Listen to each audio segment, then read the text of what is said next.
গাধাকে সৃষ্টি করার পর সৃষ্টিকর্তা বললেন, তুই আজীবন কঠোর পরিশ্রম করবি, অন্যের বোঝা বয়ে বেড়াবি, তোর মাথায় কোনো বুদ্ধি থাকবে না, তোকে আয়ু দিলাম 40 বছর। গাধা মিনতি করে বলল, সে কি হুজুর, এমন কষ্টের জীবন নিয়ে আমি এত বছর বাঁচতে চাই না, দয়া করে আমার আয়ু কমিয়ে 20 বছর করে দিন। সৃষ্টিকর্তা তাই দিলেন। এরপর সৃষ্টিকর্তা কুকুরকে বললেন, তুই হবি মানুষের সবচেয়ে বিশ্বস্ত বন্ধু, কিন্তু লোকজনের উচ্ছিষ্ট খেয়ে বেঁচে থাকবি, তোর আয়ু হবে 30 বছর। একথা শুনে কুকুর মাথা নিচু করে বলল, প্রভু, দয়া দয়া করে একটু কমিয়ে ওটা 15 বছর করে দিন, এতদিন বেঁচে আমার হবে কি? সৃষ্টিকর্তা এতেও রাজি হয়ে গেলেন। এরপর উনি বানরকে বললেন, তোর একমাত্র কাজ হবে লাফিয়ে লাফিয়ে এক গাছ থেকে আরেক গাছে যাওয়া আর রং তামাশা দেখিয়ে মানুষকে বিনোদন দেওয়া।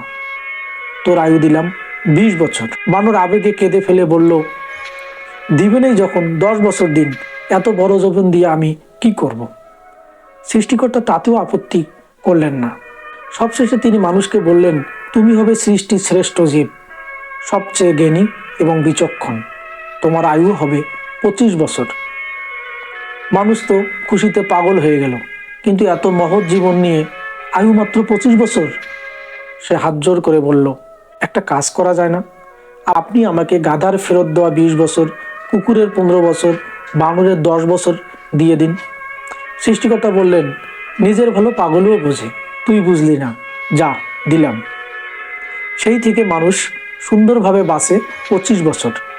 পরের 20 বছর গাধার মতো সংসারের বোঝা টানে, তার পরের 15 বছর ছেলে মেয়ে যা দেয় তাই খেয়ে পরে কুকুরের মতো বেঁচে থাকে, আর তার পরের 10 বছর বানরের মতো আজ এক সন্তানের বাসা তো কাল আরেক সন্তানের বাসায় ঘুরে বেড়ায়, আর নিচে কুদে নাতি নাতনিদের বিনোদন দেওয়াই হয় তার প্রধান কাজ।